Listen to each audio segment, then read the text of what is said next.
Saya ini nobody. Saya ini nobody, karena nobody is perfect. Maaf, bukan sok jago menulis tentang agama kali ini. Dan sebelum memulai saya menuliskan kata maaf berkali-kali. Saya tahu menulis hal tentang agama itu sensitif. Berikutnya bukan saya mau mendominasi pelajaran agama Islam sebagai agama saya sehingga sahabat yang memiliki keyakinan berbeda menjadi tidak nyaman. Sekali lagi mohon maaf, namun tulisan kali ini hanya untuk ilustrasi pemahaman agar menjadi mudah dicerna. Dalam kalimat, private victory, atau kemenangan pribadi, banyak sahabat yang bertanya maksudnya apa? Nah, saya ingin menerangkan namun membawa sedikit pengetahuan agama, mohon maaf ya. Dalam sejarah Islam, 11 tahun pertama ayat-ayat turun di kota Mekah atau lebih dikenal dengan ayat Makkiyah, difahami bahwa ayat-ayat tersebut pendek-pendek dan banyak yang memulai dengan perkataan ya ayuhanas, wahai manusia. Lalu setelah hijrah pindah ke Madinah, maka ayat-ayat turun panjang-panjang dan banyak diawali dengan perkataan ya ayyuhalladzina amanu, wahai orang-orang yang beriman. Ayat-ayat Makkiyah mengajari semua orang agar menjadi pribadi menang, private victory. Ayat Madinah, di mana asal kata Madinah adalah tempat dinu agama ditegakkan, maka orang-orangnya telah naik derajatnya disebut kemenangan bersama, atau public victory. Tempat berkumpulnya pribadi menang. Inilah arti private victory dan public victory yang dimaksud dalam bootcamp. Jadi dalam sesi hari pertama adalah sesi private victory atau kemenangan pribadi, dan sesi hari kedua dan ketiga adalah public victory, kemenangan bersama. Di sini akan diajarkan bagaimana memiliki collective prosperity, kesadaran kemakmuran bersama. Ini lebih ampuh daripada sekedar kaya sendiri. Kaya bersama, sukses bersama mencapainya lebih mudah. Ada sebuah kota di Amerika namanya Charlotte, di North Carolina. Kota ini seperti kota umumnya di dunia, namun ada yang lain di sana, yaitu kota itu juga disebut kota Dexter.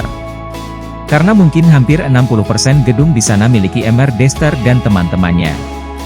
Public victory adalah tempat berkumpulnya pribadi menang.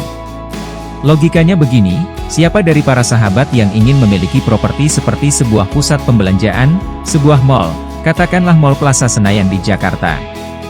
Kalau harga penawarnya 100 miliar rupiah, apakah Anda bisa beli gedung tersebut sekarang?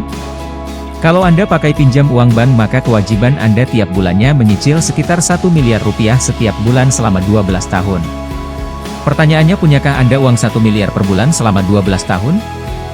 Banyak yang mengatakan belum tentu punya. Namun ada cara lain, bayangkan kalau Anda berseribu, masing-masing memberikan 1 juta rupiah sebagai cicilan ke bank, maka Anda berseribu memiliki Mall Plaza Senayan tersebut. Mobil Anda akan parkir di depan, dan garansi kita berseribu tidak akan tiap hari bareng-bareng pergi ke Plaza Senayan, jadi tempat parkir pasti tersedia di depan. Dan apa yang terjadi di tahun ke-10 aset tersebut dibeli dengan harga 300 miliar, maka Anda pasti memiliki kekayaan 3 kali lipat. Secara kolektif. Itulah kemenangan bersama tersebut. Dan kota Charlotte itu yang kira-kira 60% dimiliki Dexter dan rekan-rekan, caranya ya begitu tadi. Dibeli atau dibangun secara bersama-sama. Inilah yang dimaksudkan bahwa dalam bootcamp. Dalam bootcamp di puncak nanti kita akan membangun sesuatu, kita akan membangun prasasti untuk kemakmuran bersama MPACB upon us. Bukan tentang siapa yang memuja kelebihanmu, tetapi siapa yang memelukmu setelah tahu kekuranganmu. Mas, ayolah membangun. Ini saat yang tepat untuk membangun. Nyalip di tikungan Mas. Ini masa mungkin gak kembali kedua kalinya dalam waktu lama. Itulah kalimat seperti kor bersuara di telinga saya ketika menerima tamu mitra lama yang bergerak dalam bidang konstruksi. Saya juga heran, entah mengapa dalam 2 minggu ini saya kedatangan teman lama, mitra lama yang herannya seperti janjian, mereka semua kontraktor kenamaan Indonesia. Semua seperti tahu bahwa mereka saling menawarkan jasa konstruksi ke saya.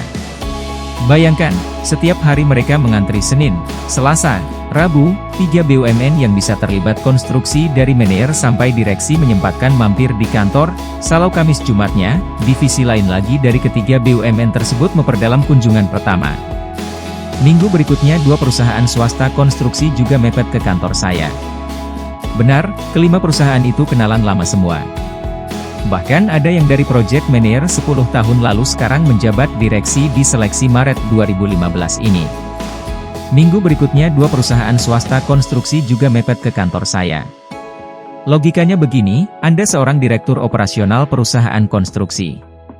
Buruh di bawah Anda bisa mencapai ribuan. Baik yang kontrak maupun yang staf pegawai tetap. Anda memiliki 200 insinyur dan setiap pegawai tetap Anda gaji.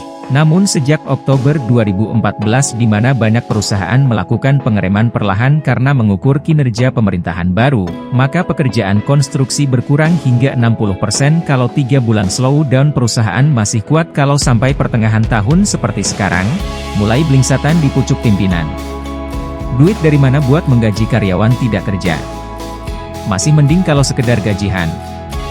Biasanya profesional yang bagus enggak tahan diam-diam saja walau digaji full. Mereka ingin bermain, menjadi cadangan bukan pilihan. Bagaimana kalau mereka pindah? Mencari project manager, field manager yang handal, leadership kuat, attention to detail, pengejar, prestasi dan bertanggung jawab enggak gampang. Dan begitu proyek bergerak lagi, mereka sudah dengan perusahaan lain. Pusinglah menjadi direksi operasional perusahaan konstruksi seperti di semester pertama tahun 2015 ini. Hal inilah yang membuat mereka datang ke tempat saya yang mengajak untuk membangun sekarang. Sementara di master plan saya pertengahan 2016 rencananya baru akan membangun atau 1 tahun lagi. Saya ingat kata-kata sahabat saya Direktur BUMN baru tersebut, "Mas, bangun sekarang saya kasih harga khusus, pokoknya stafku ada kerjaan, enggak usah untung enggak apa-apa. Saya kasih kren terbaik, SDM terbaik, stagger terbaik, semua terbaik. Asal Mas membangun sekarang." Mencari project manager, field manager yang handal, leadership kuat, attention to detail, pengejar prestasi dan bertanggung jawab nggak gampang. Bayangkan Mas, ada 17 tower apartemen di Tangerang yang rencananya dibangun tahun 2015 ini. Saat ini Ahnai dibangun 2 karena sudah jalan tanggung bangun dan diselesaikan namun diperlambat karena daya beli menurun dan ekonomi menunggu. Kalau Mas bangun sekarang, Mas unggul 1 tahun dari kompetitor begitu upswing ekonomi lagi, Mas sudah ready stock tinggal panen. Kalau Mas ragu sekarang, besok lebih ragu lagi, lusa, pasti sudah nggak semangat, seminggu lagi sudah lupa. Dan tahun depan sudah kehilangan momen? Nunggu apa Mas? Pertanyaan dan pernyataannya membuat saya berpikir keras. Di lain kesempatan, dengan data pertemuan sebelumnya saya mendapatkan data untuk bertanya. Bagaimana kalau saya membangun tahun 2016 tahun depan? Pertanyaan dan pernyataannya membuat saya berpikir keras. Teman lama saya yang kebetulan hadir dengan kepala divisi menjawab, Anda rugi Mas. Rencana pemerintah akan membangun mulai tahun depan anggaraannya luar biasa besarnya. Di zaman 10 tahun SB infrastruktur di total hanya 700 miliar, di zaman pemerintahan yang ini tiap tahun bisa 300 triliunan, hingga 5 tahun ke depan. Tahun depan seram sekali pekerjaannya Mas. Mas bisa nggak dapat barang bagus, alat bagus, SDM bagus? Percaya saya, itu komentarnya. Lalu saya tanya, kenapa saya yang Mas tawari? Kenapa nggak beberapa pengusaha lainnya? Bener Mas, yang lain kami tawari juga, namun Mas Woya kita punya sejarah sebelumnya. Di masa tahun politik 2003-2004 Mas yang maksa kami mengikuti impian Mas membangun klaster perumahan di Bilanagan Jatiwaringin, Bangka, Kemang, di mana semua orang tegang apakah pemilu 2004 akan, tanpa tumpah darah. Semua pengusaha mengerem full brake. Mas malah ngegas, dan benar tahun 2005 seluruh properti Mas Woyek habis. Karena permintaan meningkat, Indonesia bangsa dewasa nggak ada tumpah darah.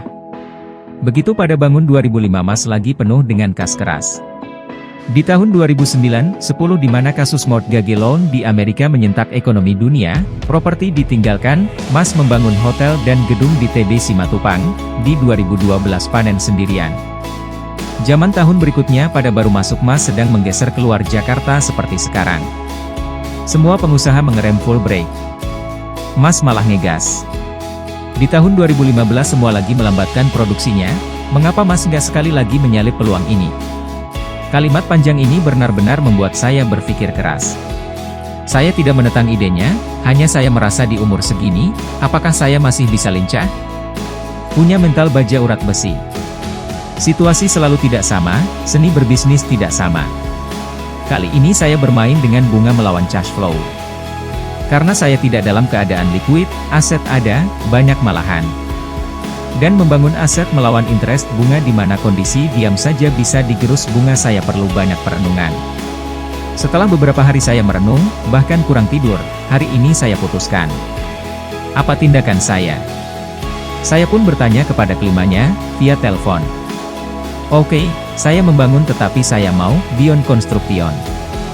Maksudnya Beyond Construction begini, kalau membangun kontraktor biasa dibayar pakai progres pekerjaan. Maju 10 year 10%. Kali ini saya mau di atas itu. Saya minta, turnkey, yaitu 100% mereka yang membangun dan membiayai hingga selesai. Disebut Beyond Construction atau di atas jasa konstruksi karena saya menuntut mereka menjadi founder juga.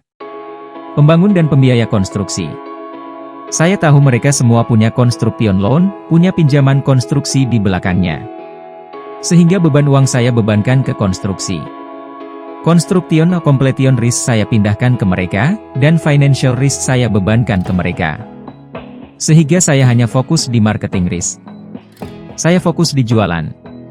Percayakah sahabat, dari 5 kontraktor, yang 3 menjawab ya.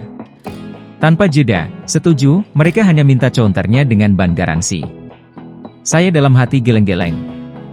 Mereka sudah desperate namun mereka tahu ini peluang, saya pun lihat peluang dan membagi 3 risk jadi tinggal 1.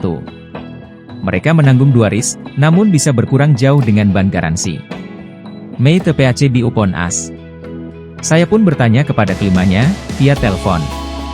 Oke, saya membangun tetapi saya mau, Beyond Construction. Baik kita lanjut chapter berikutnya ya. Jangan lupa like, komen dan share.